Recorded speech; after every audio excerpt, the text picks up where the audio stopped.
Welcome back to Willoughby Field at the Langley Events Centre in beautiful Langley, British Columbia, Canada for a PACWEST doubleheader. Opening matches for Capilano and Langara College. The first of the doubleheader was the women's encounter with Langara getting out to a fantastic start on their 2025 campaign. They welcomed some new faces, and they also welcomed a 3-1 victory over the Capilano Blues, so the Langara Falcons off to a positive start on this CapWest doubleheader day. And now it's the men's turn. Kickoff just in a couple minutes as the defending champion Langara Falcons take on their arch rivals from North Vancouver, Cap University. Just before we set the scene, let's get you the starting 11s. As a little bit of shade and a slight chill ducks over Willoughby Field here in Langley. For the visitors, Capilano University in net, number 1, Graydon Sherrill. The outfield players, number 5, Marcos Navarro. Number 7, Sebastian Soroto. Number 8, Cale Bello. Number 9, Aiden Ali. Number 10, Tommy Miller. Number 11, Zach Gabrice. Number 13, Stefano Del Sasso. Number 17, Andrew Cerquera. Number 20, Riley Marshall. And number 22, Tate Davidson. And of course, as always, the Capilano Blues led by head coach Steve Miller. And last year's campaign in the PACWEST anyways ended on not a sour note, but not a note I'm sure they wanted. Capilano as they fell to eventual finalists and the reigning champions of last year, Douglas, in the PACWEST semis right here at Willoughby Field. Of course, Douglas went on to lose to the Langara Falcons, who went on to become the men's champions. The Falcons, a couple of changes to their lineup. Yes, they are missing last year's player of the year, Takeru Kaku. Their keeper at Cowley has moved on. Also, star striker Enrique Claros has moved on as well, so the starting 11 looks as follows for Langara. In net, number 1, Zion Clark Ishmael. Number 2, Kobe Monty. Number 5, Keanu Amogu Sanchez. Number 6, Hikaru Omura. Number 7, Kazuki Nakanishi. Number 8, Tainer Bajgare. Number 9, Mazla Farah. Number 10, Shinsuke Iwasaki. Number 13, Dante Talarico. Number 18, Tyler McCall. And number 19, Taigo Shimada. Coach of the year still behind the bench in the dugout for the Falcons. Looking slick as heck with those sunglasses on. Mark Rizzardo, of course, after lifting the PACWEST trophy last year for the first time in many, many years.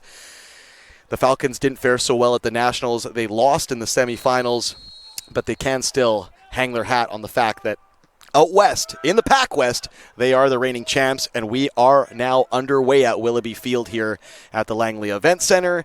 Langara, the hosts, they're playing from right to left on your stream. They're wearing all white with black and orange trim. The Capilano Blues playing from left to right on your stream today. They're wearing dark blue with a baby blue or sky blue sash with a little bit of silver and white piping and trim as well. Their keeper, he's gone for the tangerine kit with the sky blue shorts. His opposite number, Clark Ishmael in net for the Falcons has gone for the bright highlighter yellow, a classic amongst keepers. Early free kick for Langara. It's going to be Nakanishi, who himself also picked up some year-end awards in the PACWEST at the end of last year. Good sidestep there by Omura. Nakanishi, ball into the area looking for the number 9 there. Farah. He saw his sharp charge down, but it's a good early bit of pace here from, I should say, early tempo here from Langara.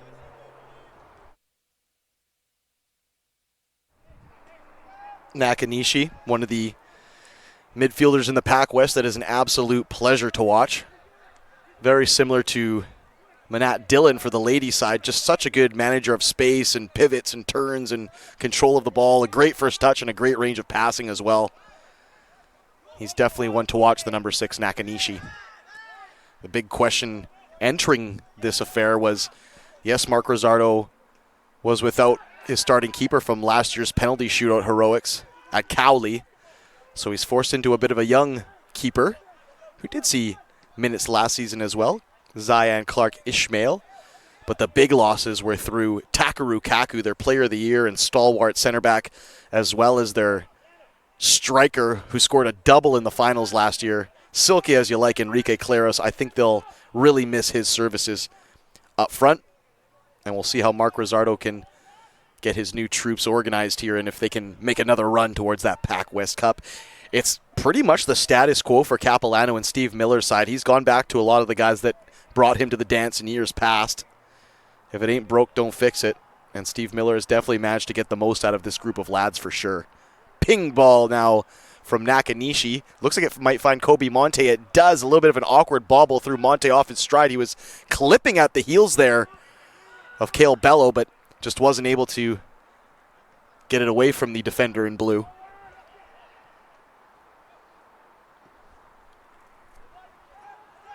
The day started at 20 degrees and sunny and partly cloudy, then partly sunny again. Now it's gone full cloudy and a little bit of chill has fallen over the park, but actually it's ideal conditions for soccer. It's not too hot, it's not too cold. The wind has died down ever so slightly, so it's actually become a pleasant little afternoon here at Willoughby Field in the Langley Event Center. It is going to be an early corner kick here from the far left-hand side for Capilano.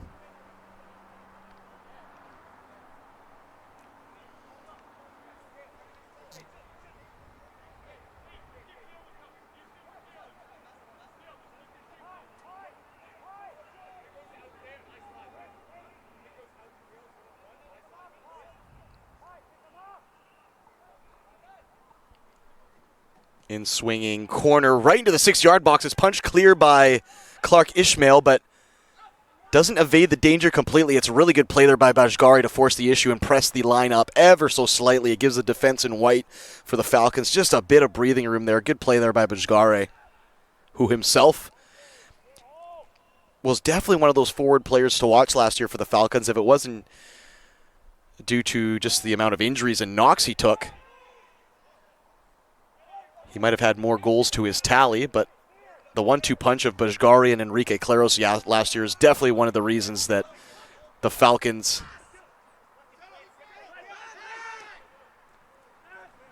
made a run to the cup. Sorry, I paused there briefly. I was just listening to the interaction between Kobe Monte and Mark Rizzardo. Mark asking Kobe Monte to play the simple ball, which Kobe Monte does have a flair for the dramatic. He does like his winding, mazing, swashbuckling dribbles, does Kobe Monte. But he has been playing some League One in the offseason, and I think Mark Rizzardo wants to take some of that experience and try and hone his craft just a little bit. And not to say that Kobe Monte is reckless or doesn't have a game plan or anything, but with a bit of structure and a bit of guidance, a player with that pace, that energy, and that endeavor and that fearlessness could really be a key asset to a club like the Falcons looking to repeat a championship. It's scrappy play to start this opening half. Both sides have bodies hitting the floor. Cerquera with a right-footed shot, I beg your pardon. Just tried to toe poke it and roll it into that net. It was a bit of a daisy cutter, but probably about a couple yards wide. Good effort, though, from Cerquera, who probably from about 20 yards out fancied his chances, and I can't say I blame him. First half chance goes the way of Capilano.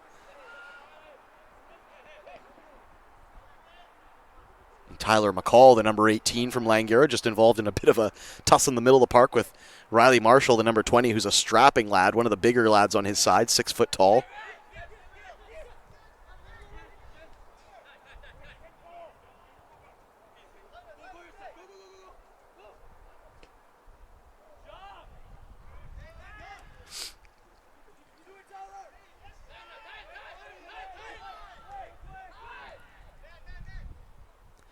The passing is kind of letting down both sides. It's a very scrappy, sometimes you see cagey affairs, but this is one of those first game of the season, I've been waiting 3 months to play soccer types of starts where it's a million miles an hour and nobody wants to give up an inch. Good crosser by Kobe Monte, but it's cut out. Riley Marshall now under pressure.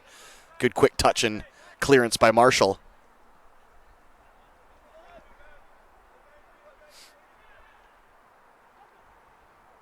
Is that Shimada? I believe it is. Shimada's still going, Shimada. Left-footed shot.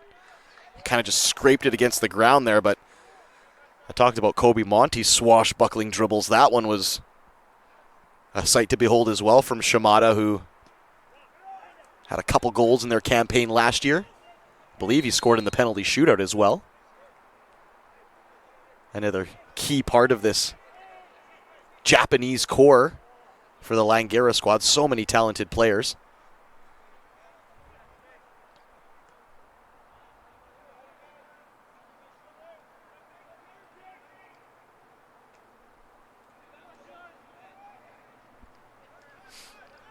And Capilano they look the more composed of the two squads at the moment. They just look a bit more settled on their ball, and I think their rhythm of passing is just a little bit more tidy than the Falcons at this particular moment in time. Number 10 offside, I believe it's Miller. It is indeed Tommy Miller, just a step offside there as he was looking to open up his body and just blast it across the keeper, Clark Ishmael.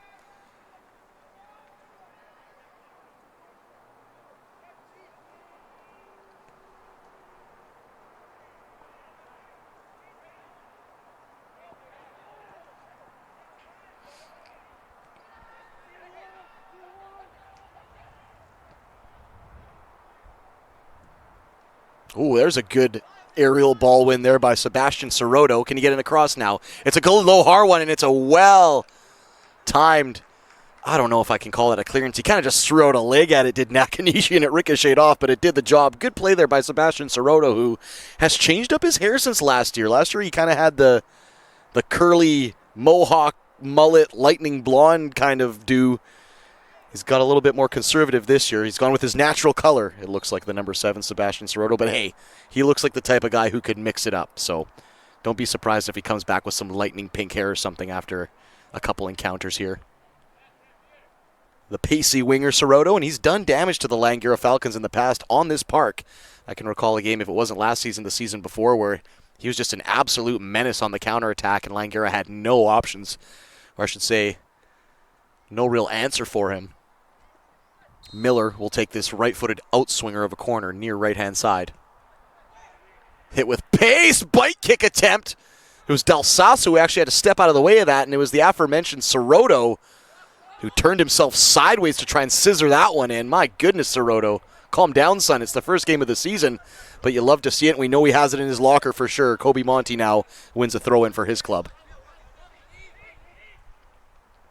Oh, Bajgare. Just boxed out there by Cale Bello, who looks like he got a little bit of pepper in the soup this morning. He's flying into tackles here at the early start of this one.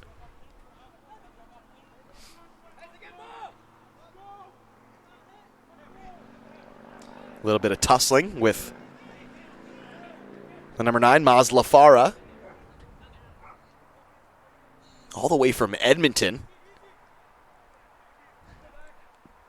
He must feel like he's died and gone to Eden with the lovely paradise that is BC.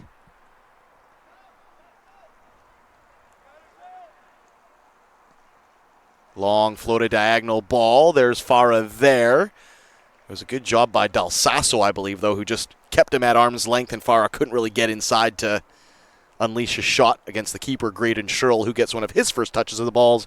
We're 10 minutes into this one, and only one real kind of quarter chance to speak of. Well, I guess you could go 2 if you want the Sebastian Sirotto scissor kick attempt.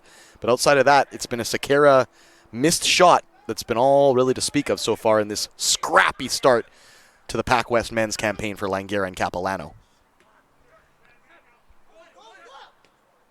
That's a clever pass. Well played pass. Tommy Miller uses his body to get inside Nakanishi, and he was just offside, or was it a foul? The referee did play advantage, but it ended up being not much of advantage after all, so he brings it back. Good refereeing there by the referee. I like that. He acknowledged that the advantage while being played was not necessarily the best advantage to have played, so he brought it back once he saw that Tommy Miller was being swarmed by white shirts. It was a bit of a high challenge there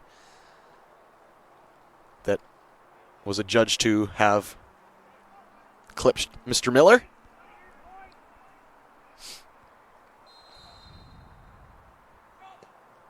Great swerve cross. Almost on a dime there for the number 11, Gabrice. What a cross there from Tommy Miller. It had swerve, it had whip, it had bend, and it evaded the entire line. Now Miller's on the back end of it. Can he get there? Great, brave goalkeeping from Clark Ishmael as he had the tall number 10, Tommy Miller, all 6'3" of him, bearing down on the young keeper, but he made himself brave. That looked like it might have been the opening goal, if not the opening chance of this affair. Monty now goes for a dribble, boxed out. It'll be a corner kick. Good play there by the number 2 of Langara, and now they have a chance from a corner kick.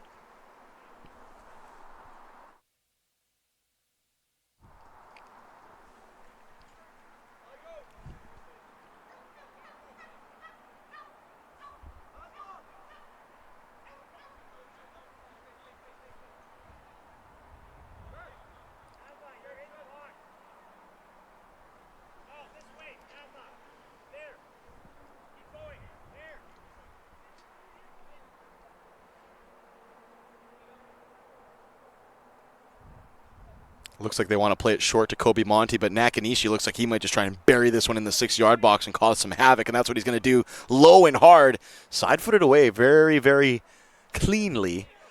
And by the number 5, Marcos Navarro. Here comes another cross. Kobe Monty. It's a frozen rope to the back post. Nobody really knows anything about it except for number 11, Gabrice, and he just gets it out of his lap and hoofs it into the supporters section. It'll be a throw-in halfway up the half for Langara.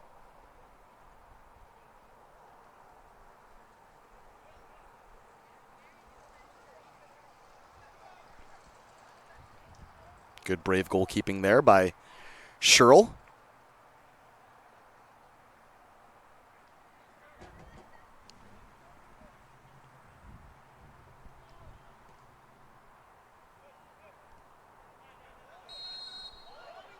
Oof. Oof. The referee judges that to have been, I guess, a tug back. Didn't look like there was a heck of a lot of contact, but Capilano won't complain.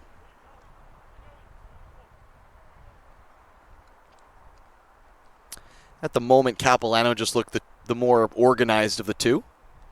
As far as the stringing of passes and the flow of play, they just look like they're enjoying a bit more of a rhythm at the moment than Langara. But there has been some changes to this key changes, I should say, to this Langara side. So you do have to give the champs a bit of time to find their footing as well.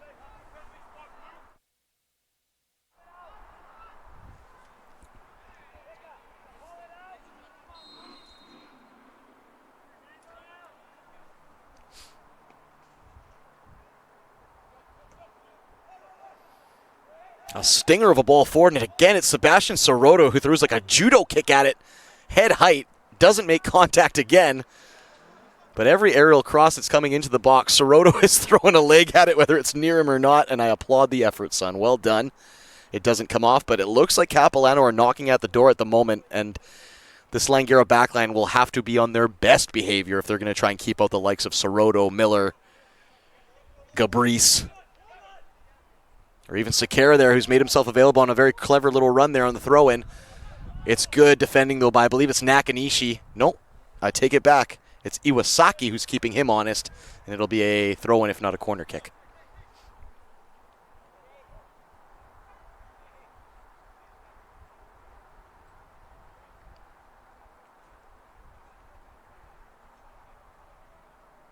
Long barrel of a throw-in. What a throw there from, I think it was Navarro. Now he's got to bust the gut to get back, and Kobe Monty, ooh, gets walloped from behind. And you know what? Navarro, I beg your pardon, it's not Navarro, it's actually Cale Bello.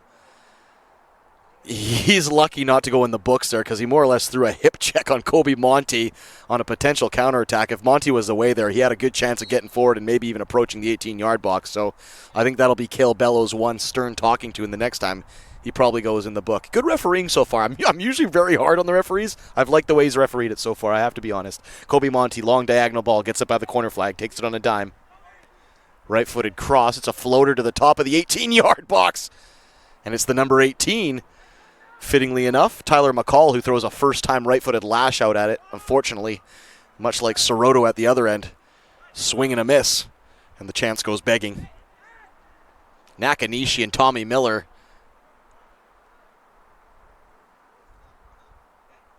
very handsy with each other in that corner. It will be a throw in the way of the Blues.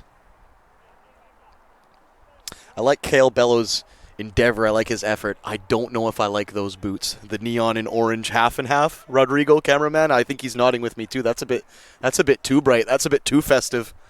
Whatever happened to the good old-fashioned black leather kangaroo Adidas Copas? Classics never die, Cale. Good throw, though, from Bello. It's headed down to the top of the 18. Is he going to lean into a shot here? Cuts it back to himself. Left-footed slap shot. It's offside. Oh, it's offside. Tommy Miller had gotten a cheeky little touch to it to guide it past the keeper. Great work again from Cale Bello. Forget what I said about his cleats. It's what you do with them. And right there, he put in a cross and then won his own knockdown and almost resulted in a goal. Here comes a potential chance, too, as Farah forces the keeper into a stop. And it was 6s and 7s amongst the back line there. So now it's become end-to-end stuff here between Langara and Capilano, as everyone's seeing what'll stick against the wall at the moment. Great play by Cale Bello on that last sequence. So as I mentioned, puts in the cross, wins his own knockdown, shoots, almost scores a goal while the broadcaster is making fun of his boots. This kid's done it all so far.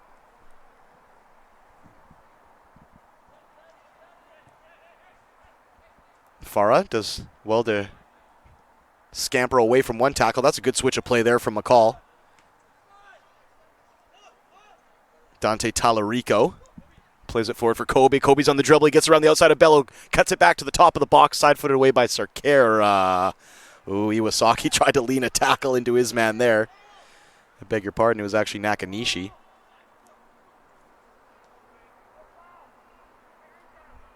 Oh, clever play there by Sorono.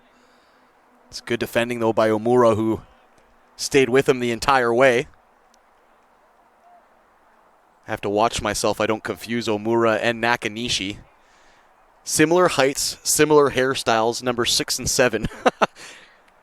Confusing the broadcaster at the moment, but Nakanishi does have those bright red or bright orange boots, so that is the telltale, the red herring, if you will, the telltale sign.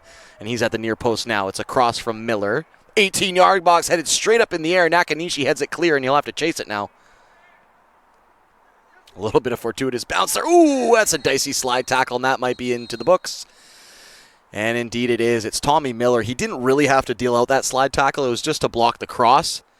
And it wasn't malicious or even really clumsy, but it wasn't necessary, I don't think. And I think the referee's trying to snuff that out. Of course, we saw Cale Bello wipe out Kobe Monte probably about 5 minutes ago. And I think the referee's seen all he needs to see there. He brandishes the first yellow of the match. He goes in the book. And Mr. Miller, Tommy Miller that is, will have to think twice before he throws himself into a challenge now.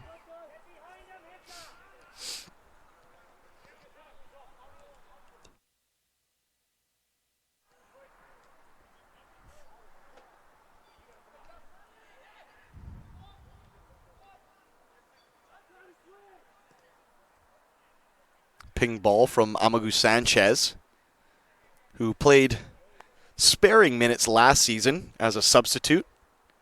But it looks like Mark Rosardo is ready to give him the keys of the kingdom from the starting position anyways.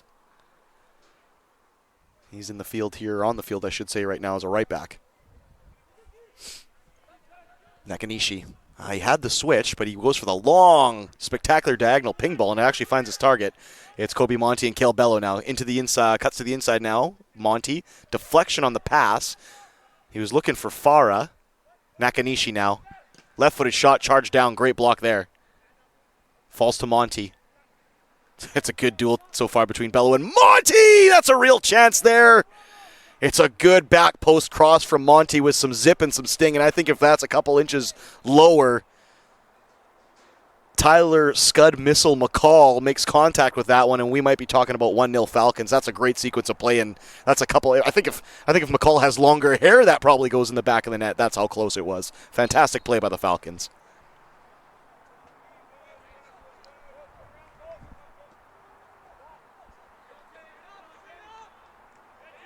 Ooh, that's a good win there by Talarico. He almost had to Superman dive over his man Soroto to get to it, but he did. Farah. Good diagonal there. Can it be kept in? It can't. I believe it was Shimada, known for his double pistol goal celebration. I'm sure he'll want to be wheeling that one out a couple times this year. He just couldn't get on the end of that Farah ball that just had a bit too much pace on it.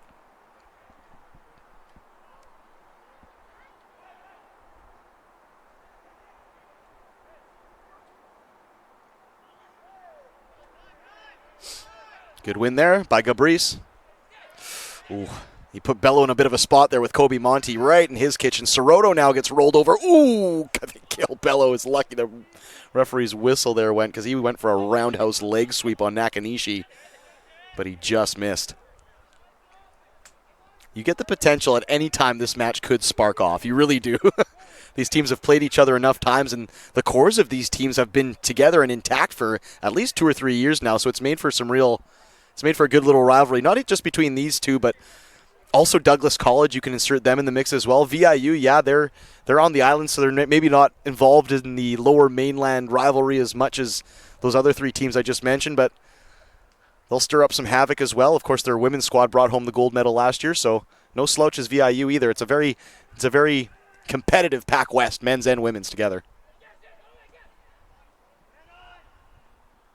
If you're just joining us for this doubleheader, the women's match in the books, the Langara Falcons off to a winning start to their campaign, a 3-1 victory. Bandel with the brace, goal in the first half and a penalty in the second. Madison Hung added to the Langara tally. Only one goal for Capilano, but it was an absolute belter and probably the goal of the day from Kai Belbin. Farah now gets around his man. Farah, can he open up a shot right-footed? Great block. He still got it, Farah. Right-footed shot. It's in the back of the net. The number 9, Farah, sees the first shot blocked. The deflection lands right on his foot, and he will make no mistake the second time around. It's 1-0 Falcons, 24 minutes gone, and it's dancing time, and selfie time, and posing time. It's all happening at that end, and the Falcons, maybe not deservedly so. I think Capilano have maybe been the better of the team through the run of play here. It's been fairly evenly matched, but the Falcons, make no mistake on that one, first real chance of the match, and it is not squandered as Masla Farah puts it away. 1-0 Falcons.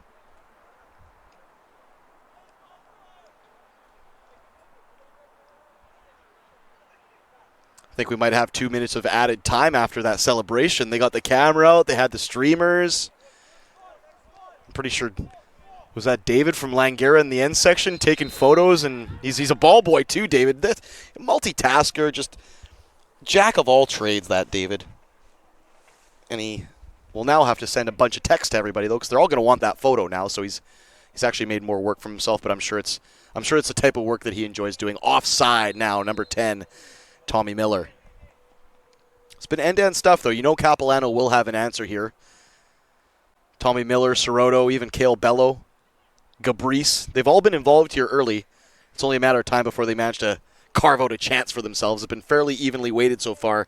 The only difference is Langara and their pacey number 9 Farah, and heck, a little bit of luck as well. It was Riley Marshall who actually did well to block the initial shot, but then the rebound fell right to Farah, who was still standing upright, and Riley Marshall was on his backside. There was not a whole heck of a lot he could have done there. Second yellow card of the match now goes the way of Gabrice, as maybe frustration boiling over ever so slightly. He put a bear hug on Nakanishi, and that looked more fitting for a WWE ring than a soccer pitch. Yellow card, second of the match, both for Capilano.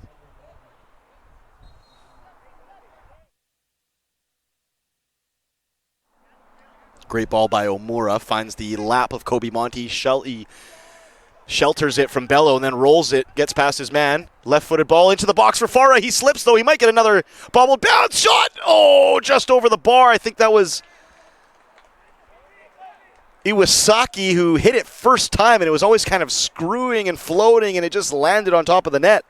But another good sequence of play there from the Falcons, who seem to be getting the bounces in and around the 18-yard box at the moment. So I think it's in Capilano's best interest to just clear their lines and live to fight another day, because the rub of the green is going the way of the Falcons at this particular moment in time. Amagu Sanchez in a bit of a mix-up there with McCall. Good play there by Nakanishi.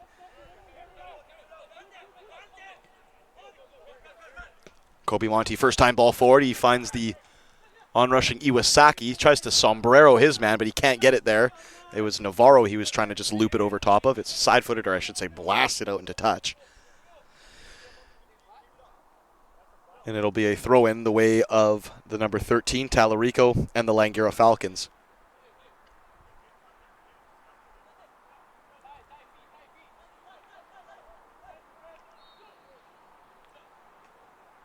Flicked into the air by Iwasaki. This might go over the defender. Omura tried to roll his man, couldn't get there. Ooh, and now Amagu Sanchez playing a little bit of a risky game there as he almost went into the referee's book. Great play there by Shamada. Great play by Shamada. He's slippery. He wriggled in between them. It's the type of midfield play you just have to put your hands together and applaud, because not everyone can do that. There's wingers, there's defenders, and then there's midfielders who can do that, and those are the type of midfielders that that make the tempo tick and keep your game moving forward. Not to take anything away from defenders or wingers or strikers, but when you see that kind of stuff going on in the midfield, it's not for everybody. So when you do see it, fantastic stuff.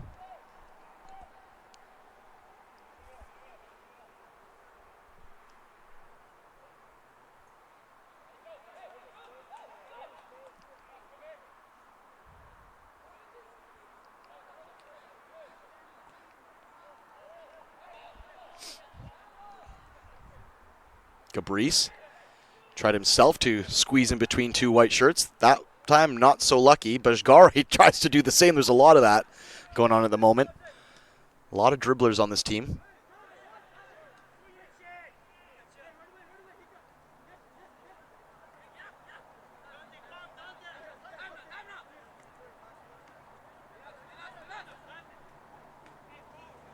Bajgari misses the flick back for McCall. Gabrice, I beg your pardon, it's Miller.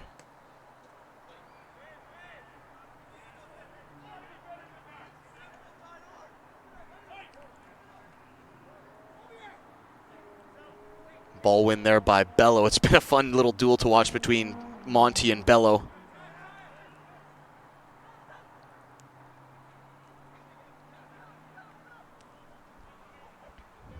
McCall just asking for options before he puts on the brakes. He had Aiden Ali, the number 9 for Capilano, in the vicinity. He hasn't had a ton of touches, the number 9. I'm sure the coach for the Blues, Steve Miller, will want to get him more involved.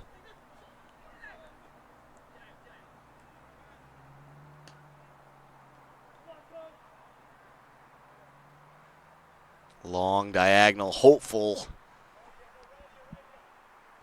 ball for Shimada to chase down, but just too far to the reach of the number 9 teen.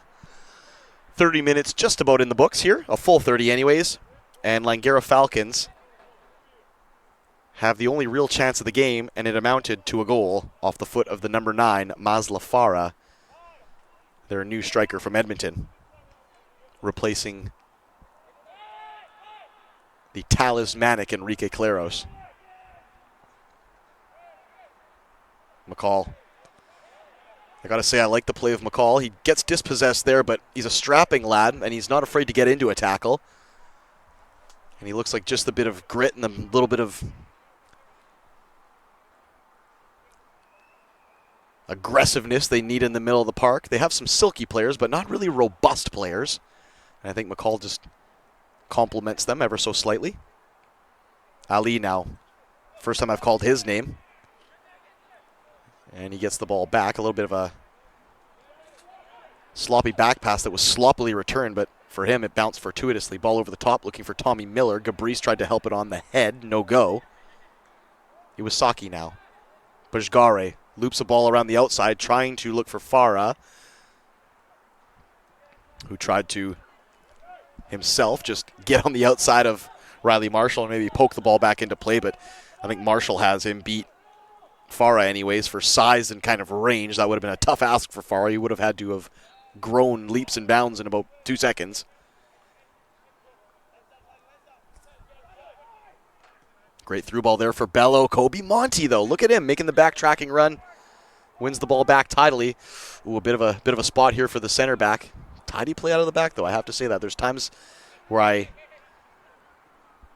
see teams trying to play out of the back in a phone booth, and I think, maybe just launching it and clearing the danger and clearing your lines is the way to go. But Langara made it look fairly tidy there, so I can't hold too much protest with that. Long stinger of a clearance from the keeper. It's knocked down by Langara, but unfortunately it falls to a blue. Here's Gabrice. He's going to uncork a shot right-footed. It took a deflection. Ooh, that looked like it might cause some havoc for Clark Ishmael, but that deflection took just enough purchase out of the ball to make it kind of just a limp dribbler by the time it got to the goalkeeper for Langara.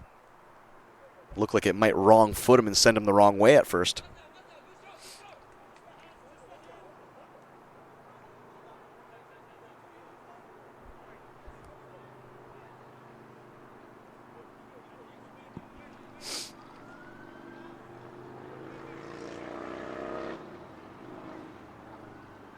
Good clearance there by Omura. Get Sebastian Sirotto. I want to see him dye that hair blonde again. I'm saying it. Sebastian, listen to me, brother. You got to dye that hair blonde again. It was your trademark, your calling card. He looks like he could spring to life at any moment, though, the number 7. We know he has that little bit of edge to him. He just pops up when you need him most, and I think Capilano want to get something out of this first half, and maybe it'll be the number 7 who can help them out. Here he goes with a bike kick over the bar. I'm telling you, if he sees a bike kick, he's going to have it. From any angle, from any distance, from any height. That time he had enough time to kind of size it up, and he hit it with venom. It was just a little bit too far over the bar, but I'm telling you, before the end of the season, if Sebastian Sirotto doesn't get a bike kick goal, I'll eat my hat.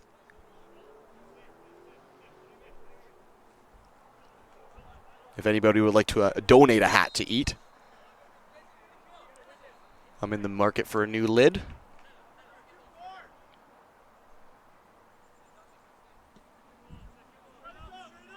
Good cross there. I beg your pardon. Good clearance. Goal kick from Clark Ismail.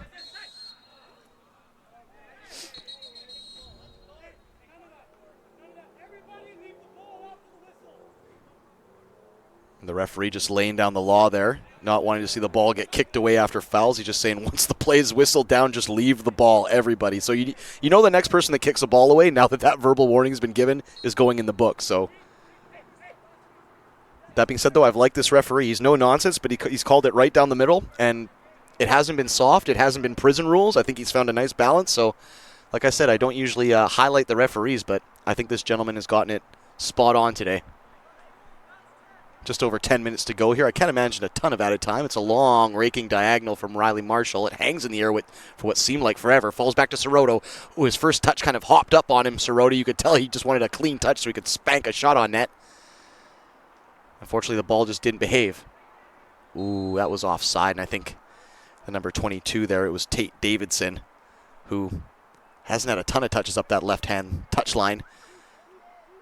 He kind of just threw his head up. He knew he was offside by the time that ball was played. It's a bit of a risky one from the keeper there, Ismail Clark. Thankfully for him, Cale Bello misses his aerial challenge, and it'll be a throw-in for the Blues nonetheless.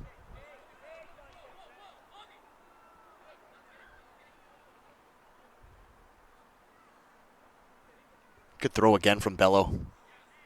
That can be such a weapon from set pieces, and I struggle to call throw-in set pieces, but when you have a thrower like that who can bomb it in there, all of a sudden it becomes a weapon and it becomes a set piece, and everything pretty much from the 18-yard box in becomes favorable territory for that throw-in. Here comes Davidson now. Dispossessed. This could be dangerous. He's got acres of space, and he's a speed demon. Here comes Farah, but look at the backtracking run of Cerquera. He's done ever so well at number 17. Fantastic effort there. It looked like Farah was gone. But Cerquera just put on the afterburners and pokes the ball off the foot of Farah. Good work there by the number 17. And even Farah shows a little bit of respect. He gives him a quick handshake as he goes by, because I think even Farah knew how far and away he was from everybody else. I don't think he expected to be caught. So game respects game when it comes to that speed demon business, and I think Farah just had to tip the cap there to Cerquera.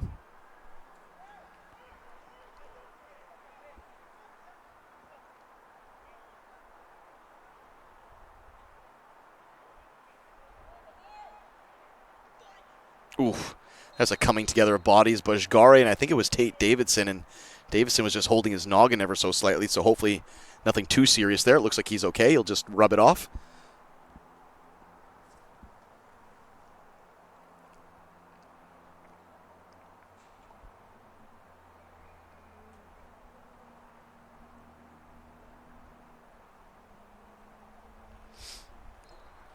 If you're just joining us, the second of a doubleheader.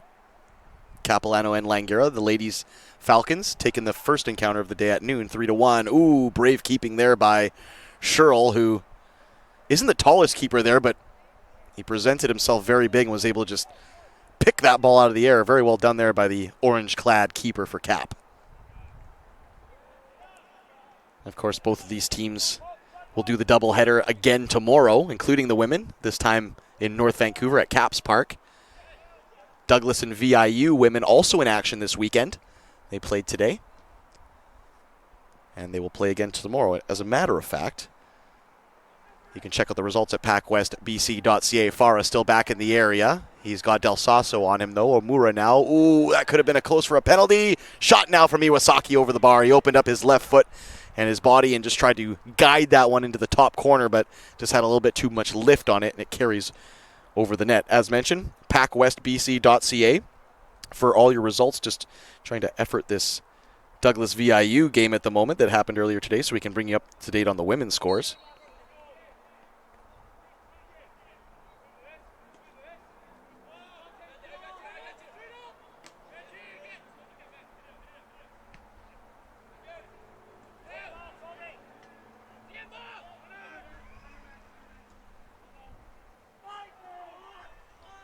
Monty now. Great back heel into the path of Iwasaki. Iwasaki still going. Iwasaki shot right at the keeper. Oh, you could argue it should be 2-0. It was clever play by Monty, who had laid it off for Iwasaki. And yes, he was stifled ever so slightly by the defender, but his toe poke was just aimed directly at the keeper. I think either side, and that's a goal. And the Falcons are up 2-0, and we have Bajgare down on the deck, and he's a player who has struggled with injuries in the past. We're actually going to see a yellow card here. It's going to be for Riley Marshall, I believe, who's trying to just plead his case. And he gets it. That's the third of the game there.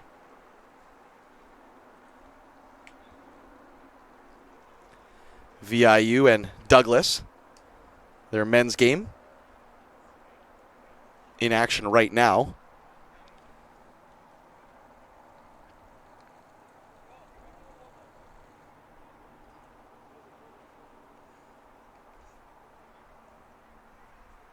So VIU Douglas will do the doubleheader today and tomorrow, just like Langara and Capilano are doing here today. Bajgare has just got himself up now. Looks like he'll be okay. Probably just an awkward coming together there.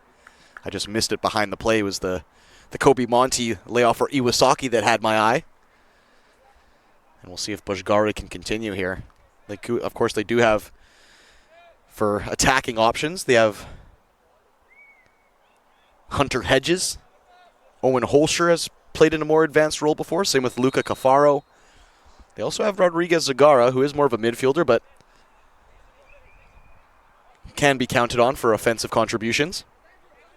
Marshall now in the book, along with Gabrice and Miller. So 3 Capilano Blues on yellow cards here, and they'll have to be on their best behavior. Miller now looks he rolled over on his wrist, and he's in some pain. Farah now, he's all alone, nothing but blue shirts in front of him, but he's got options coming in at the back post. He almost squeaked that one in. He blasted it low and hard, and he tried to go across the keeper, even from the most acutest of angles, and he actually ended up almost smacking it at least against the post. I thought he might wait for some more recruits to come in at the back stick as late runs, but I guess they just weren't showing up as quick as he needed them to. And Farah just decided to blast it. He goes wide. We've got 2 players down on the pitch behind the scenes. Tommy Miller, looks like when he fell down, he might have just jammed his wrist or a finger or something. And meanwhile, near the center circle, we've got Tyler McCall, who it looks like he's, let's just say it's a lower body injury. I'm going to use that. It's a lower body injury, but it looks like he's managed to recover. And looks no worse for wear. He's up and going, and so is Tommy Miller. You love to see it. Gabrice loses the header down against Amagu Sanchez, who himself throws in a dicey tackle, and if that's not a yellow card, I don't know what is. It will be, and now they're coming fast and furious as Amagu Sanchez was determined not to let Gabrice drift inside with that ball because he had a bit of space, so he threw out the tackle, and it's a yellow card all day long, the first of the match for the Falcons. 4 minutes to go here plus stoppage. Or added time, I beg your pardon.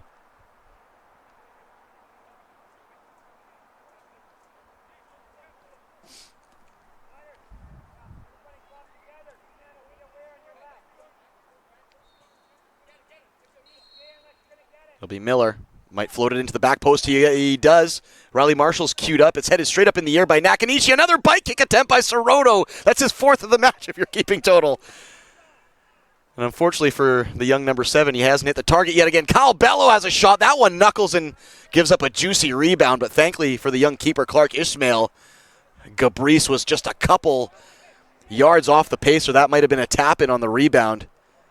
But the real story of that sequence was another bike kick attempt by Sebastian Sirotto. I'm keeping a running tally now. I'm keeping a ticker going. Take a drink every time Sirotto attempts a bike kick. Bujgare now. Right-footed shot. It's a toe poke. It goes wide. He tried to be cute with it, and you can see Iwasaki throw up his hands like, man, I'm right here. But Bujgare does have a gifted right foot, so you never give a striker a hard time for having a shot, especially from that kind of range and a striker of his quality.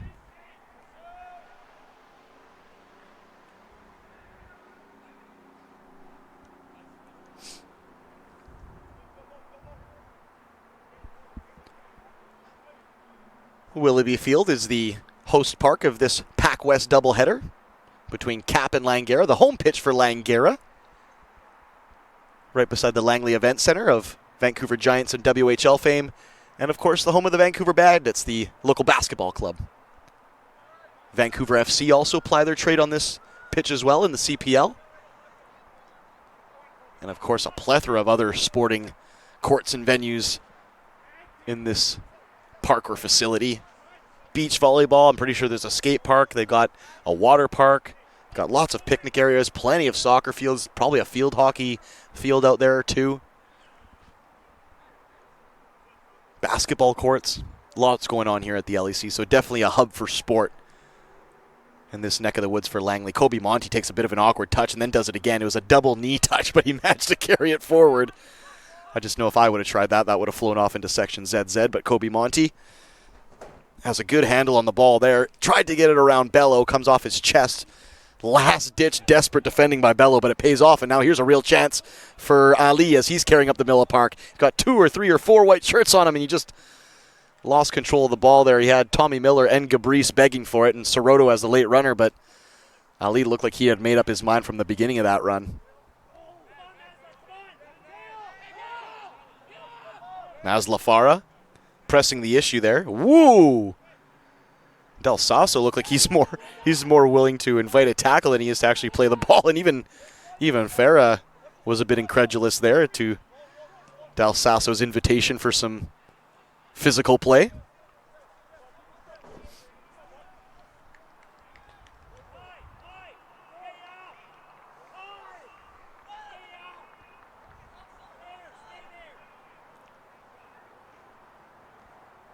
And Mark Rosardo giving some very stern instructions for Tainer Bajgare, who perhaps had just been drifting too far into the midfield or the wing. Mark Rosardo just asking him to stay put in that one of those 2 striker roles. And it might actually pay off here. Shimada cuts the ball across in the air, but nobody at the back post. He had to smash that one low hard across the 18 or cut it back for one of the late runs on the top of the penalty box or on the penalty spot, but instead he went long and floated to the opposite side of the 18-yard box. Nobody was there for Shimada, and unfortunately that attack gets snuffed out ever so slightly. The referee, very little added time there, and I can't say I blame him. Not a lot of injuries to speak of in this first half. Quite a few yellow cards dealt out as well, but only 1 goal separating both squads, and that is the number 9, Maslafara, brand new striker from Edmonton, smashes in a shot. It was charged down by Riley Marshall, but then the deflection falls right back to Farah, who spanks it over top of the prone keeper, Sherrill.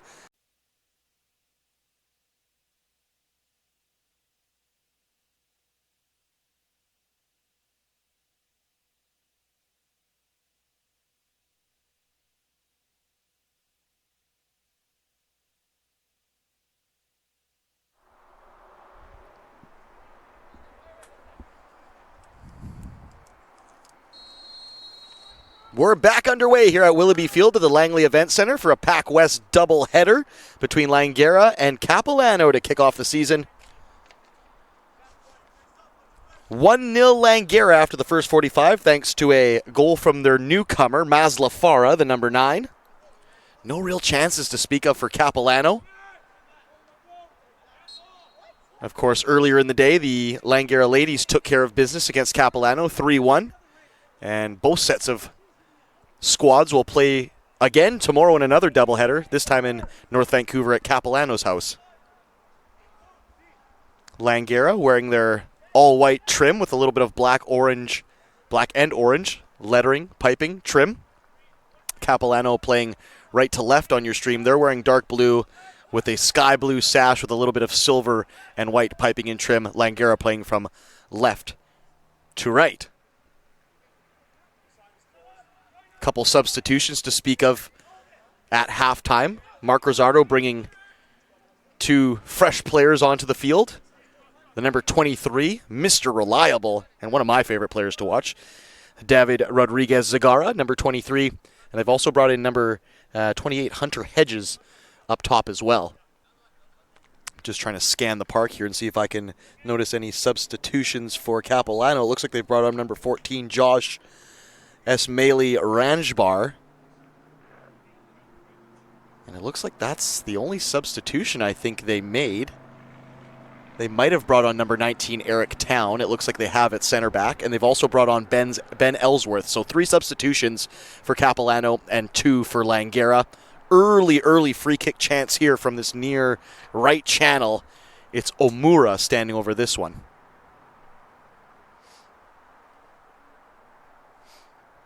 Lots of bodies at the back post, and that's right where it goes. It's a header from Amagu Sanchez, who was kind of in line with the penalty spot, but he was kind of leaning away from the trajectory of the ball, so all he could do was kind of crane his neck one way and then try and snap it back the other, and unfortunately it didn't have as much sting as I'm sure he would have wanted, and it rolls calmly into the waiting arms of the keeper, Sherrill. Capilano now trying to get anything going forward as Ismaili Ranjbar looks like he's been shot out of a cannon to start the half here, and he's actually going to win a free kick right on the halfway line. On the out-of-town scoreboard, at last check, Douglas and VIU, their men's game was 0-0. Just checking the PACWESTBC.ca website for the women's result, which was played earlier today, and I don't think it's been updated. In fact, it hasn't, so we'll try and keep you posted the best we can on that Douglas and VIU women's result from earlier in the day. Their men are in action as we speak. Let's see if I can finesse a score.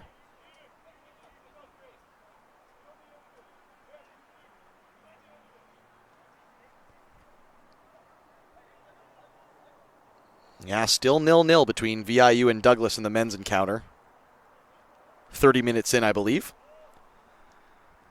In the meantime, a corner kick from the near left-hand side, right-footed in-swinger. It's hit low and hard and dealt with pretty easily by Nakanishi. It goes all the way up the park for Rodriguez-Zagara. He's got the backtracking run of Nakanishi, who's trying to get himself there. He also has Farah, who's a real speed demon, but Rodriguez-Zagara looks like he wants to carry forward. Farah now has it. He lets it clip his heels, and it just takes the sting out of the game, or I should say the attack. Thankfully for Farah, I think. It looked like he had lost control of the ball there, but he got stepped on from behind by Tate Davidson. It wasn't malicious by any stretch of the imagination. It was more clumsy than anything. But I'm sure that's one foul Farah will be happy to concede, because I think he'd lost control of that ball. He was just so far ahead of it, and he was waiting for the ball to catch up to him.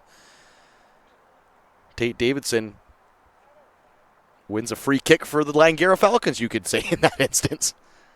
And now Rodriguez-Zagara is just kind of talking to himself.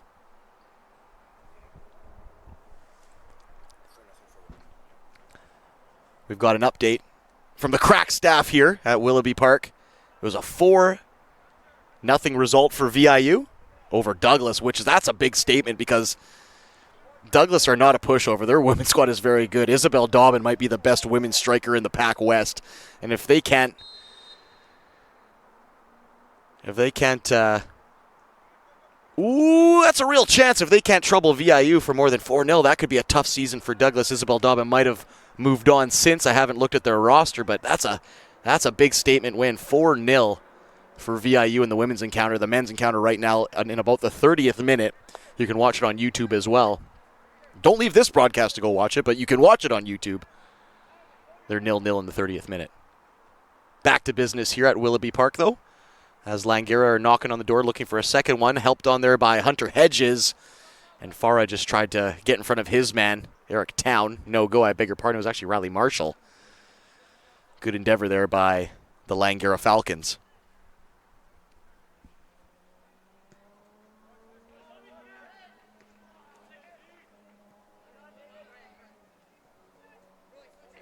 David Rodriguez looks like he's been fired out of a cannon coming off the bench here. He just wants to dribble and take on everybody, and he's shown a turn of pace that I can't remember seeing last year.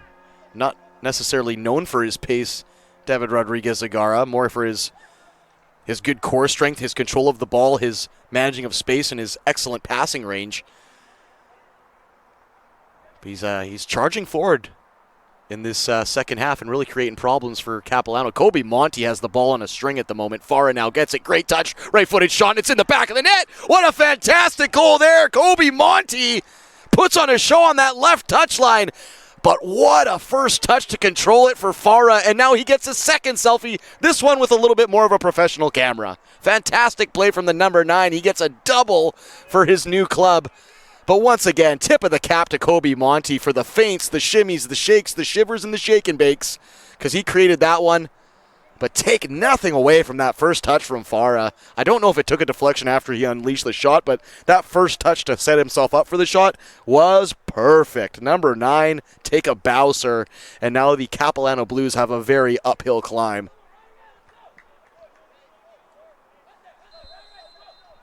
Are we seeing raindrops over there? We're looking up at the skies here. It's looking very gloomy and very gray. As I mentioned, during the women's encounter, it was about 20 degrees. And as I've said throughout the broadcast, partly cloudy, partly sunny, then partly cloudy again. It just couldn't make up its mind on what it wanted to do. But now we're sitting under a thick blanket of gray cloud, and it looks like it wants to open up here. The rain forecast was calling for rain around 6 or 7. But Mother Nature might have other ideas here, and we'll see how that can potentially affect play here, because for the most part it's been very pleasurable soccer to watch, but you introduce a little bit of water onto the park and becomes a bit of a slip and slide sometimes. Nonetheless, Capilano looking to claw back a goal here and get themselves into the encounter. Outside of some half chances on Sebastian Sirotto scissor kicks, Capilano have not had a ton to write home about as far as clear-cut chances. Ali tries to knock one down.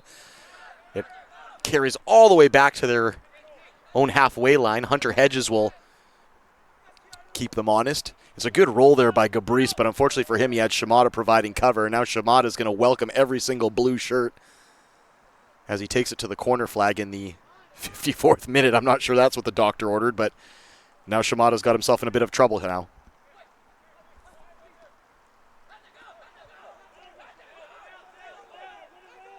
Look at the options here, and Farah's going to get there. He's onside. Can he beat the keeper to it? No, he can't. Brave keeping. Good keeping by Graydon Sherrill. As Farah, we know he can turn on the jets whenever he wants to, and it's been a real thorn in the side of the men in blue. Good control there by Tommy Miller. Once again, though, seems like whenever Capilano do manage to win a 50-50 duel, there's just another white shirt ready to fly in there and win the ball back. They cover each other pretty well. Ball over the top for Farah. Caused a bit of confusion there between the 19 Town and the goalkeeper, Sherrill. Thankfully for the boys in blue, they were able to suss that one out and clear their lines, because it looked like Farah was ready to pounce if any little mistake was made there. Zagara.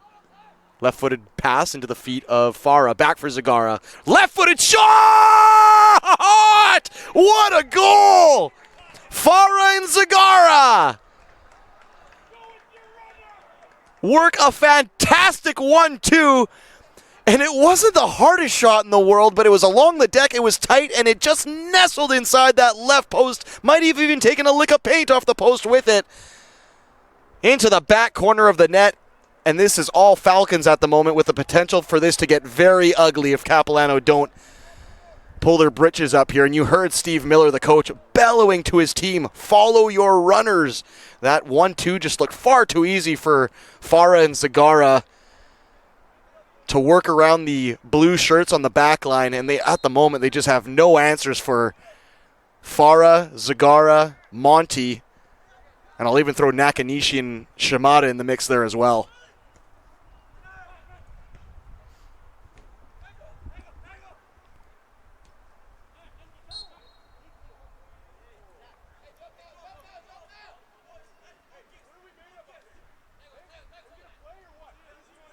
Now, Steve Miller's really trying to wind up his club. You say, guys, do we want to play here? Do we want to belong out here? Do we actually want to look like we know what we're doing out here?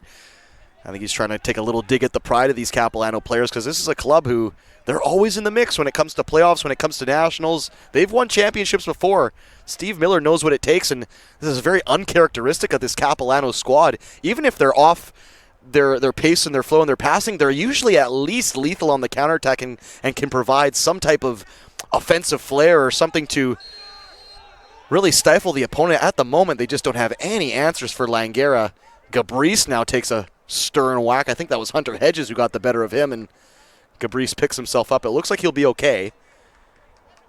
It definitely was a robust challenge.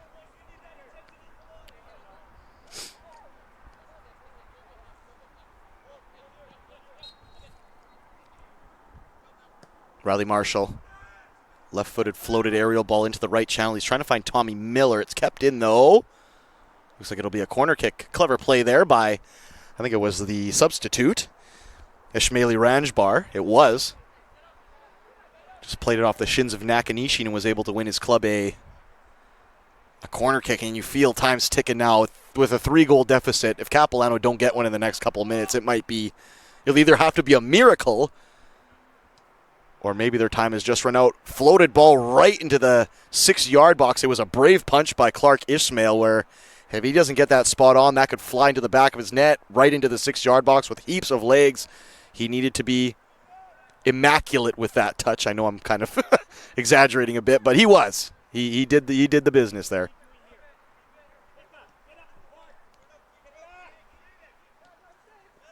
Amagu Sanchez has had a very quiet but effective night. He's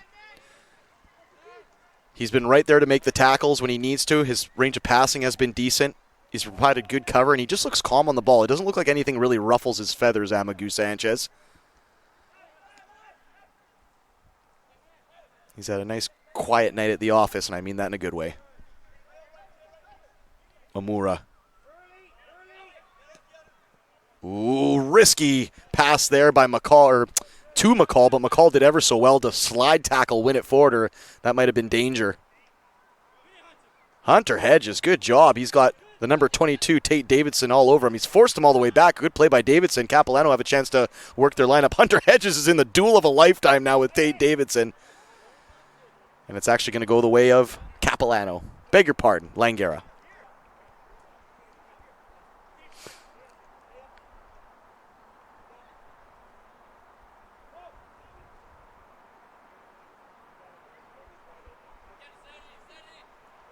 Oh, Hunter Hedges absolutely wallops Tate Davidson. It's a firm two-hander from behind, and the referee was right there to make the call. Andrew Cerquera, who has been very quiet, and I don't mean that in a good way. Usually he's in the mix of things. He's contributing, he's creating chances, but at the moment, Capilano are just struggling to find any rhythm together.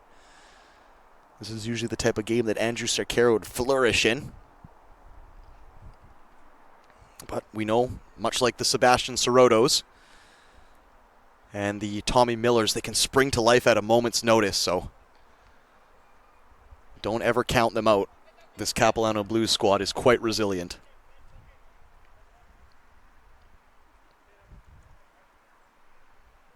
Steve Miller, the coach of the Blues, he has some subs warming up, just a couple down below us. They're not wholehearted warm-ups. I think it's Stefano Del Sasso. Just going through a light pace. He might see some action here shortly. Steve Miller's got his assistant, Claudio Bartolomeo. Or I beg your pardon, that's the Langara assistant. I'm thinking Paul Marshall.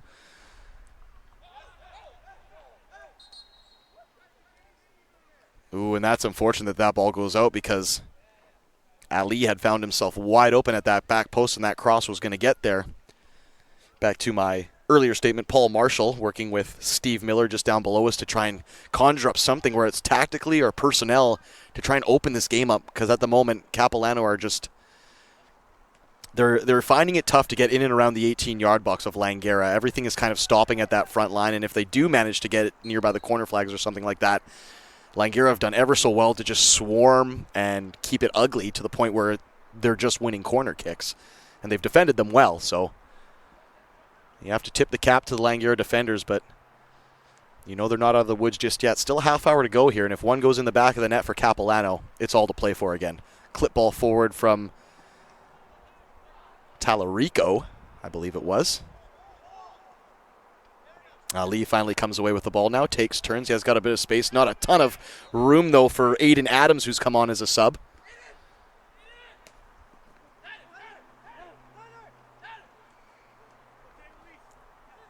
Shimada puts on the brakes.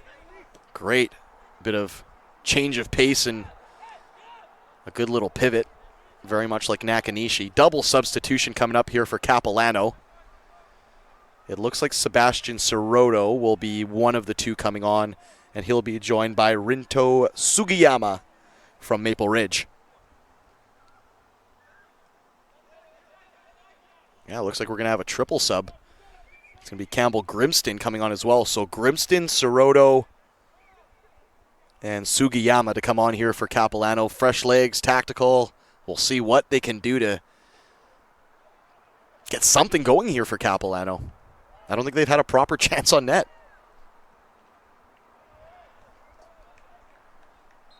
And you can see Langara now, they've really settled into managing the game. They're not necessarily trying to push forward at every opportunity. They're just being tidy with the ball, clean with the ball, playing safe passes, and trying to wind down the clock. Just a quick look at the out-of-town scoreboard. The Douglas and VIU match approaching the 45th minute. Still 0-0, as mentioned earlier today. VIU women laying a beat down on Douglas 4-0. And both of those clubs will play again tomorrow in the reverse fixture, as will Langara and Capilano, men and women. Those will take place at North Van tomorrow.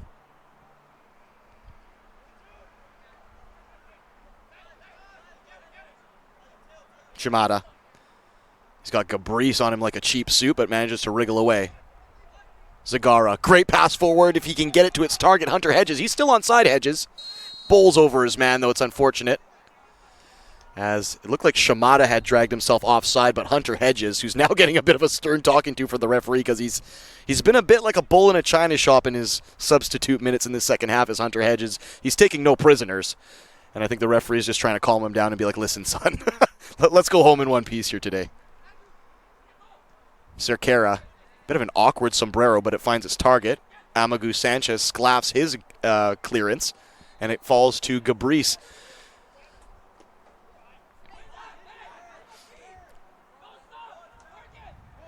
Oh, and Hunter Hedges now, yeah, he was going to get his card because the referee had literally just spoken with him 30 seconds prior, and Mark Rizzardo shaking his head. He's a bit incredulous there, too, because I don't know how many times he wanted to be told not to run into people, but Hunter Hedges, you love the effort, though, and you love the energy. You just have to harness it ever so slightly in some occasions.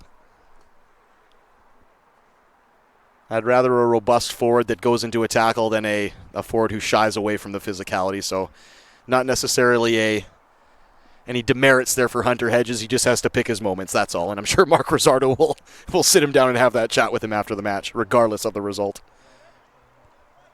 Just getting a look at Andrew Sequeira's body language just down below us. He just had his head over his shirt over his head. He knows it's been a tough day at the office as well, especially by his high standards. Ooh, headed down there by... It was the number 6 Grimston. He's won a corner kick. I thought he might be able to just knock it back into the area for an on-running Capilano Blue. And the danger's not over yet for the Langara Falcons, who themselves are going to bring on a double substitution. The number 20, Eugene Manome, as well as MVP center back of last year's provincials, Zion Adlam. Right-footed outswinger. This is a juicy little cross. It was helped on by, I want to say it was Grimston. It might have even been Amagu Sanchez who put on the flick. Either way, Langara dealt with the second wave of attack very nicely. And Farah showing a lot of poise. He's just slowing this one down. He wants to wind the clock down, play safe passes. It's been a good day for Farah at the office. I worried about the physicality of him going against the likes of Town, Marshall, who do have him on height and size, but he just doesn't stop running, and he's got a great touch. And I could see him being an absolute nuisance to have to defend over 90 minutes. So Farah has been very good today. Double substitution now on. Amagu Sanchez, good day at the office for him. He comes off. Same with Tyler McCall. Kind of a boiler room shift for Tyler McCall. It wasn't pretty at times, but he got done what needed to be done. Manome and Adlam now onto the park.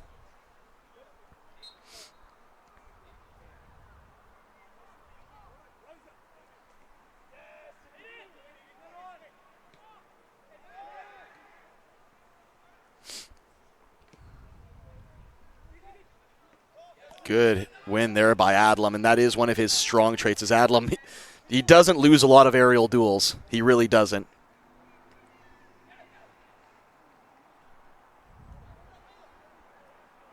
Ooh, and Rodriguez, Zagara. That is a healthy duel there between Zagara and Ismaili Ranjbar. Onside. Farah into the path of Kobe Monty. Kobe Monty, right-footed shot off the outside of the post. And it'll be a corner kick. It did either take a save or a flick off the defender. It's clever play, though, from Farah and Kobe Monty, who both love them a 1-2 and both love to run at the defense, and that was their bread and butter there. Kobe Monty will just leave the corner for Amura. Just wind a little bit of time off the clock if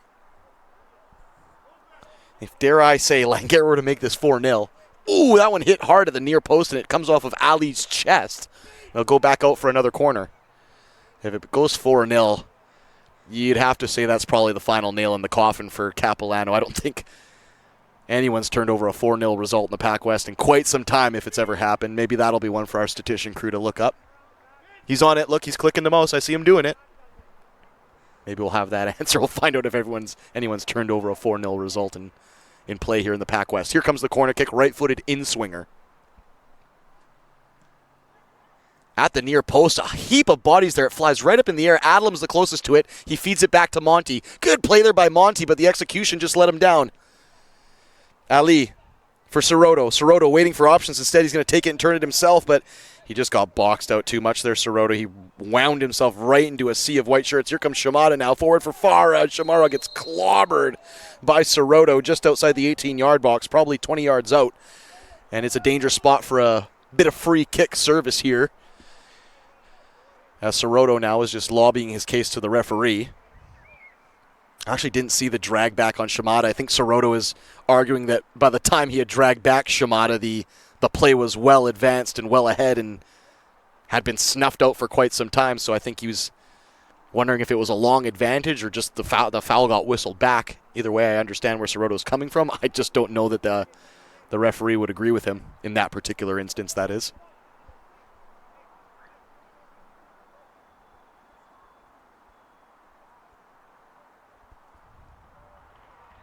Halftime between the VIU Mariners and Douglas.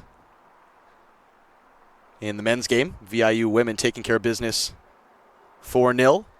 The women's match between Langara and Capilano 3-1, the way of the Falcons. Here comes a right-footed shot. Oh, my goodness. I thought that went in the back of the net. Optical illusion, man.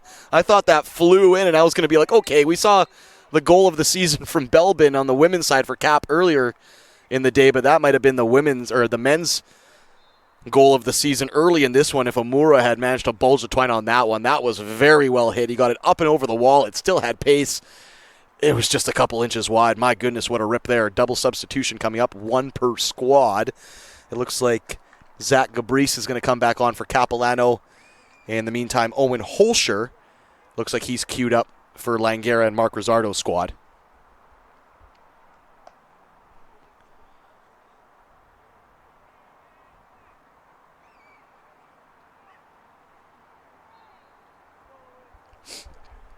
About 20 minutes to go in this one. Looks the rain is just holding off ever so slightly. It's doomy and gloomy as you like. Not shaping up for a very picturesque evening in the lower mainland in the valley. But with the way the temperatures and the forest fires have been these last few weeks and months, I think a little bit of rain is welcome here. Back underway. Capilano now. Long floated ball forward from the substitute, Sugiyama. Just not enough swerve on it. Pretty vertical ball. Didn't cause too much issue for Zion Clark Ismail, the keeper from Vancouver, BC, Charles Tupper Secondary.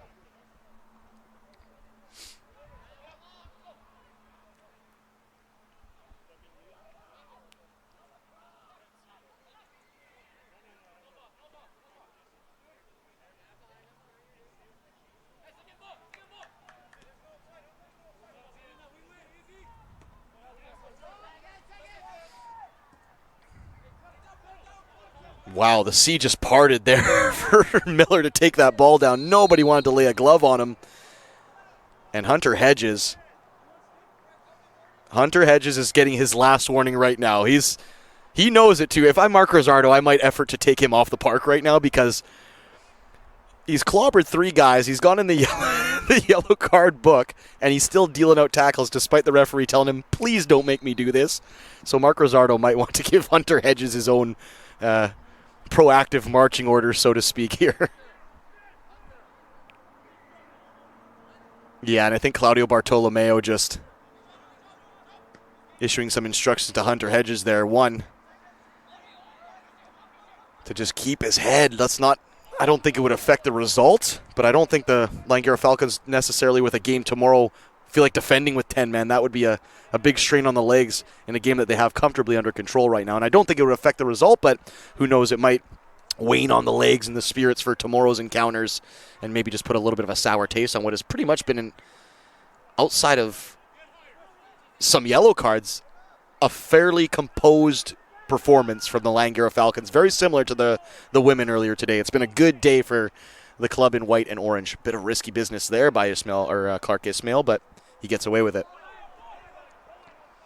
Owen Holscher catches the Capilano backline napping, and he's going to have a charge in the area. Owen Holscher cuts back to his right foot, lays it top of the box for Zagara. He's already got 1 Zagara. Can he get 2? He tries to lift one into the top corner, and he ends up lifting into the parking lot in section ML here at Willoughby Field at the Langley Event Center, home of the CPL club, Vancouver FC. But unfortunately, since FC aren't in action this weekend, they've taken down their ball nets behind the net, so that one just flew off into the supporters section.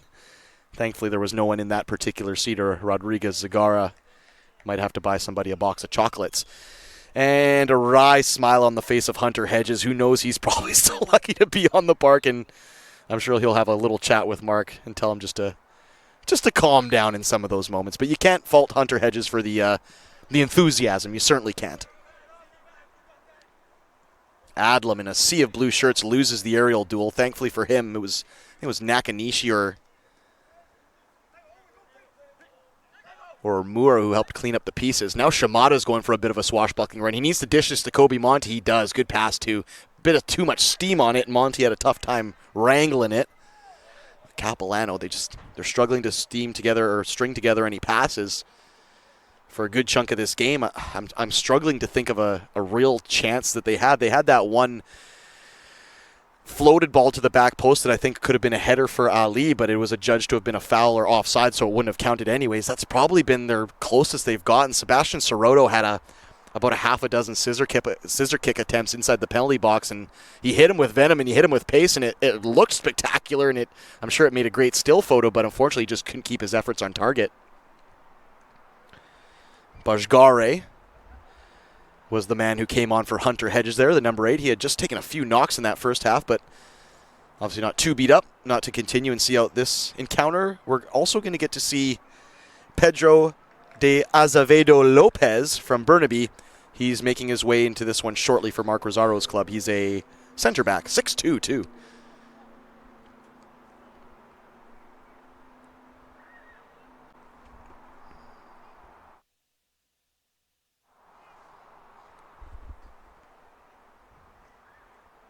Soroto. Oh, he gets turnstiled there by Zagara. Bajgare rides a tackle there as well. Nakanishi. Omura.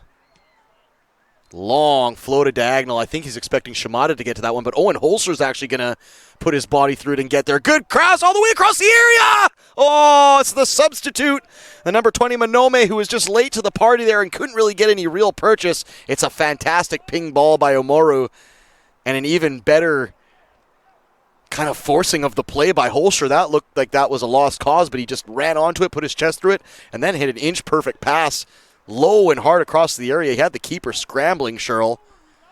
Unfortunately, Manome was just a split second too later. That's probably 4-0. Bajgare waiting for options. He doesn't have a ton. Hooked forward there by Shimada. Manome is going to get a chance to try and track it down. He can't get there. Marshall tugged back from behind. It's Holscher.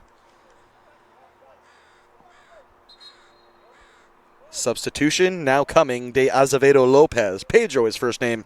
He'll make his way into this one. I would assume for maybe Omura or perhaps even Talarico. Oh, it's actually Kobe Monte. Good spot there by Pedro, the cameraman. He'd escaped on the far side there. I would have been sitting here still waiting for somebody to come off the field. Kobe Monte escaped on the far side. He comes off. De Azevedo Lopez now on. It's been a good shift for Kobe Monte. We were talking a little bit off the air that Kobe Monte, he was full of enthusiasm and full of vim and vinegar, but he just needed a bit of structure and a bit of guidance in his game. And I think they're playing a little bit of League One in the offseason and potentially some molding by Mark Rizzardo. His game has really come around here. He's not just a vertical player with pace who wants to dribble at people. He's got stops and starts and pivots and a little bit of a passing range now too. So it's been a good day at the office for Kobe Monte. I'm sure Mark Rizzardo will be proud. I didn't see what player got clobbered over here. Is it Bajgare? No, Bajgare's up the park. Shimada? Yeah, it might be Shimada.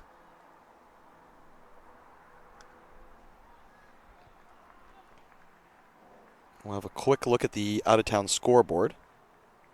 Still 0-0 between VIU and the Douglas men's encounter. That one's at halftime. You can also check it out on YouTube. Earlier in the day, VIU took care of business 4-0.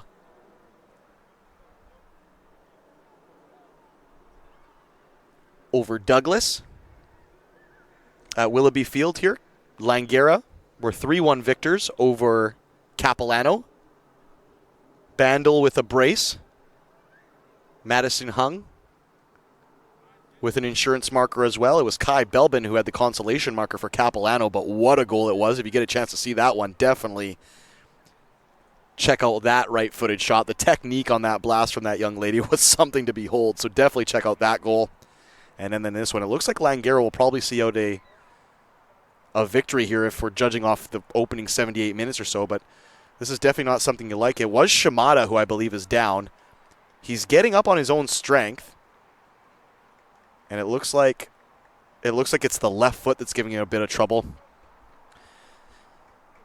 So it looks like Shimada will make his way off as a precaution here, and I'm sure Mark Rizzardo will assess if he can go tomorrow and for what kind of minutes. In the meantime, the goal scorer, 2 goals to his tally today, Maz Lafara, an assist as well.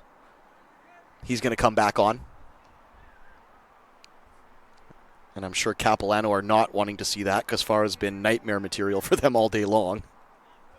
And Shimada comes off. He looks like he's okay. He's just going to hop up on the physio bench right now and get checked out. Rodriguez Zagara now brings it down. One on the right foot, takes it back to his left now.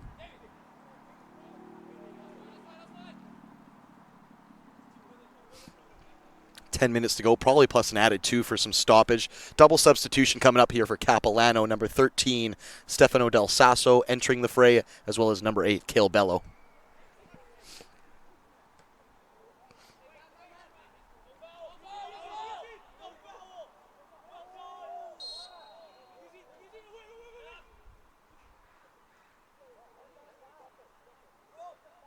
I'm going to say it again. I really like the way the ref has refereed this game. He's cut out a lot of the nonsense. There's been instances where you could see stuff starting to spark off, and he's just calmly come into the scenario or the situation and cut it off and nipped it in the bud. And you can tell that this group of players respects the decisions he's made. He's been consistent. He's been fair. He hasn't been soft. He hasn't been hard.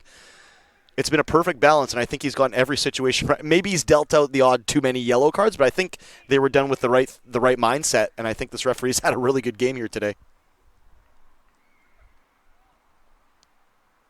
Ooh, good layoff for Zagara. Unfortunately, his touch comes off his own knee and just kind of rolled too far ahead of him, and Riley Marshall had an easy clearance.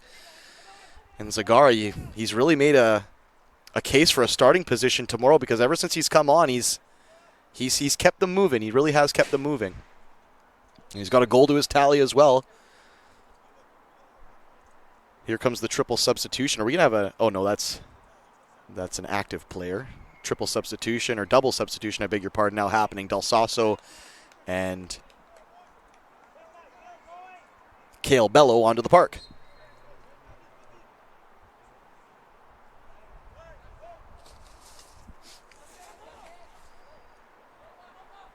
Bello. Just dispossessed. Zagara.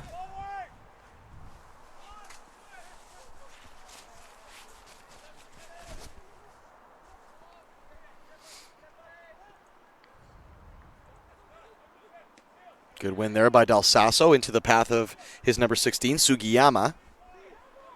Adlam. He was under pressure, so he just clips it up the line, and that actually might work. Farah is going to try and skin his man. He has Holscher. Did he keep on side Holscher? He did, and he actually has won it away from Del Sasso, did he? It's going to be a corner kick. Well played there by Holscher, who's done a really good job of kind of fighting lost causes in that right channel today. There's no ball he won't chase and seemingly win. He's done a very good job.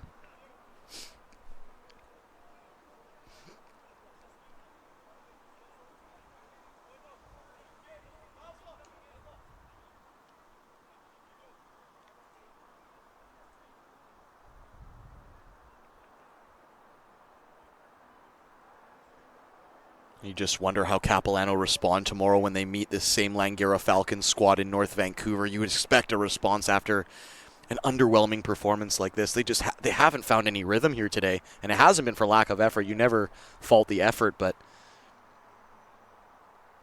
they just look like they have some serious work to do on the drawing board to try and cause trouble for this Langara squad. Bobbled ball inside the 6-yard box. It flies out for Amura. He's going to clip it back in. Holscher was queuing himself up for a bite kick. Nakanishi tries to set it up for himself. It's going to wriggle free, but it's brave goalkeeping. It's still out there, though. Adlam was trying not to throw a stray boot into the keeper, but it was brave goalkeeping by Graydon Sherlin. It had to be. It was one of those scenarios where it was bobbling anywhere, and the last thing he wanted was for it to find its way to a white shirt. Good play there by Soroto. Gets past one, gets past two. I feel he might have been given an advantage on that first one because he was kind of dragged back and then lost the subsequent challenge. But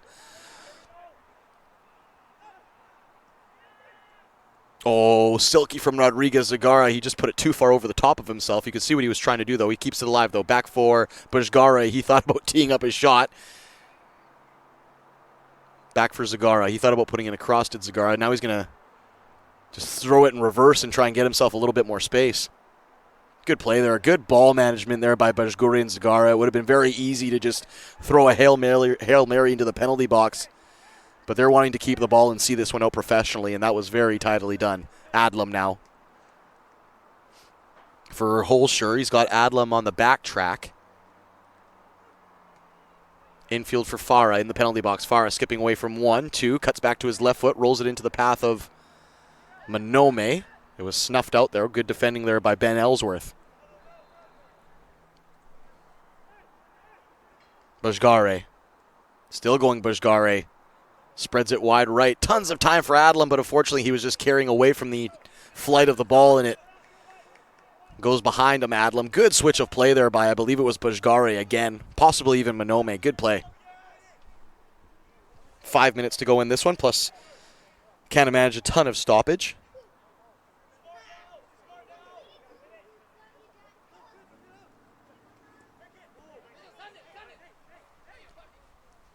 Good ball infield there by Gabrice. Finds the substitute, Aiden Adams. This looks promising for Capilano. They got a head full of steam. Unfortunately, it's just a pass played too centrally by Bello, offside for Bujgare.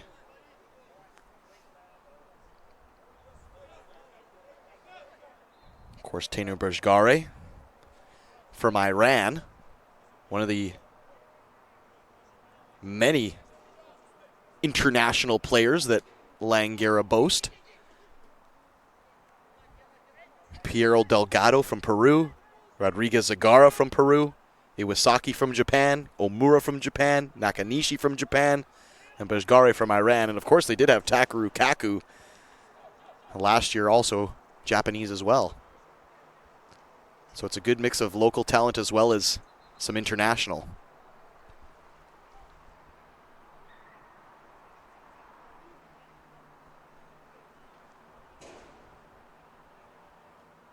Just looking down at the physio bench just down below us, looks like Kobe Monty is getting some calf work done. When he came off as a substitute, he didn't immediately come over to the bench. He kind of took a sit over by the corner flag and I want to say contemplated life, but he was probably just checking out his calf. Owen Holscher, though, gets around the back line. Two number 16s dueling it out. Plays a low hard cross, and Manome makes it 4-0, and Owen Holscher gets his reward after some very good substitute play. He has not stopped running, and he has not stopped contributing offensively there. He had one very similar play earlier in the half for Manome as well. That one was cut out by the Capilano defense. This time, no such luck. It's a tap-in for Manome.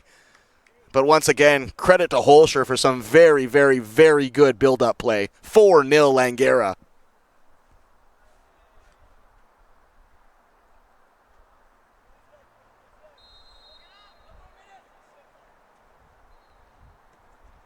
And Capilano will seriously have to go back to the drawing board if they're going to try and get anything out of tomorrow's encounter. And I can't imagine that the Falcons will be too high on themselves despite a positive performance. They'll know the blueprint on what they need to do for tomorrow. It's up to Capilano now to try and figure out a way to conjure up something against a very professional Langara squad. They haven't made a ton of mistakes today. They really haven't.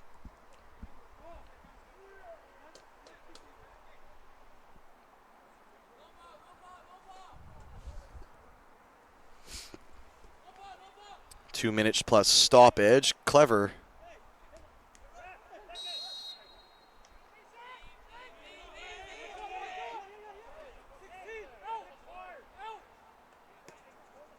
Clever play there by Rodriguez Zagara. Gets it right into Owen Holscher, who seems to be having a heck of a time along this right channel at the moment. I think that's going to be a goal kick. It will.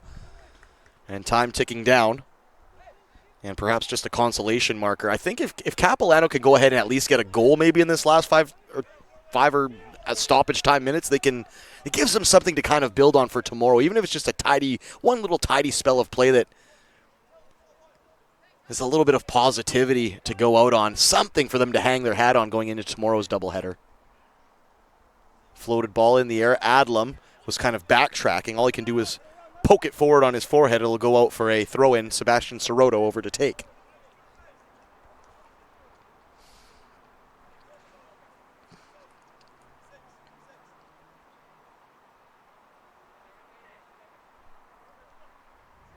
Dalsasso is going to whip this one in. And the Burnaby lad.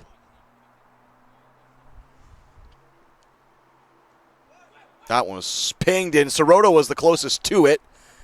It flew over his head. Another great throw, this time from Dalsasso. We saw it from Bello in the first half. Well, this could be a chance.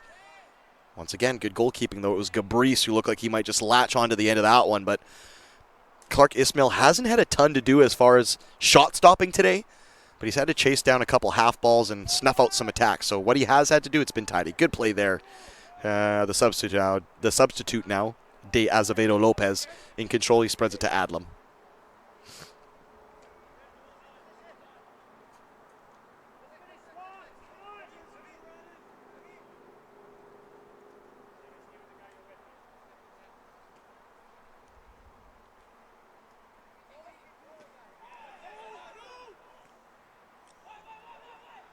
Good ball. As far going to get on the end of this, he can if he can. Oh, that's a great touch to bring it back for himself. Can he score? Hat trick! Hero Farah, but what a touch to set himself up. Oh, it's silky as you like. And he's dancing and he deserves it. The first dance I thought a bit much, but when you're dancing 3 times after 3 wonderful goals, it's a performance he won't soon forget. Farah, hat trick. And the referee now just giving a bit of a stern warning to the Langara substitutes to just calm themselves down, slow their roll. The game's almost in the books, but my goodness, he had work to do, and the little mule kick clip up to himself forward. So silky. So silky. And I think is it Kobe Monte or Amagu Sanchez that's getting a talking to from the referee because he has no shirt on. He's already started the party early. I don't think it'll amount to any supplementary discipline or not, but they'll just tell the Falcons to keep their shirts on next time. But can you blame them? 5-0 to start the season, and they've They've looked the part every second of the way. Farah looks like a heck of a striker. I know I was talking about how much they might miss the likes of an Enrique Claros moving forward, but goodness me, Masla Farah has had a fantastic evening today. If I'm any defender in this PACWEST League, I do not want to play against this guy. He looks like a real handful. And with the range of passing and some of the midfielders that Langara possess, this could be a high-scoring team to watch this campaign, the reigning champs. They've made a fantastic start in their title defense.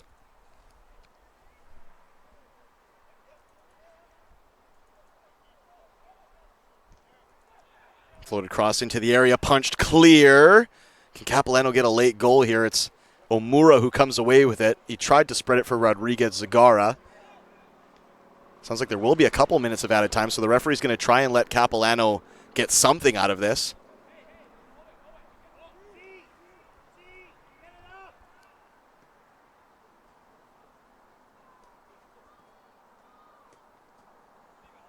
Adlam under pressure plays it forward. Farah comes back from an offside position.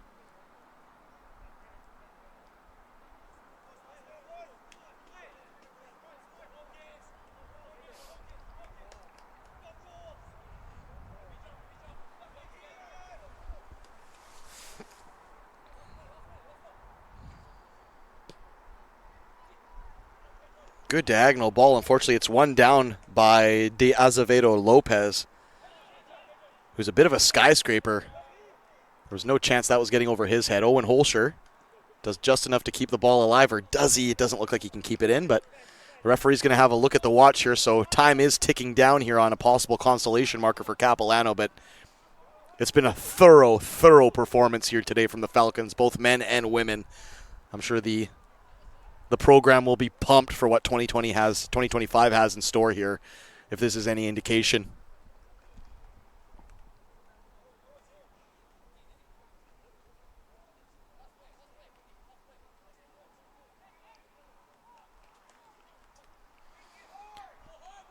Del Sasso has a long barrel of a throw, and there it is, right onto the penalty dot. Can they knock it down and come up with something here? Bello wins the ball down, and it's a very impressive opening day performance for the Langara men's Falcons. 5-0 the result. Their new striker, Masla Farah, with a hat trick. Some of the old guard popped up. David Rodriguez Zagara as a substitute. He slotted one home. And Manome also got a tap in at the end as well. There probably could have been more on a night where the Capilano Blues just did not have an answer for anything Langara threw at them. The doubleheader is in the books to start this PACWEST 2025 campaign for the Falcons and the Blues. The ladies took care of business 3-1. Bandel with the brace before Madison Hung put it out of reach. Kai Belbin, the lone goal for Capilano. In this encounter, as mentioned, hat-trick hero Farah, Rodriguez Zagara, and Manome the goals. And a clean sheet for the young keeper, Clark Ismail, which I'm sure he'll be pleased as punch with. Other results on this match day in the PACWEST. VIU women beat Douglas 4-0. And we're just going to have a little peek at the men's result. It's actually 1-1 right now. That one in the 57th minute. You can check that one out on YouTube.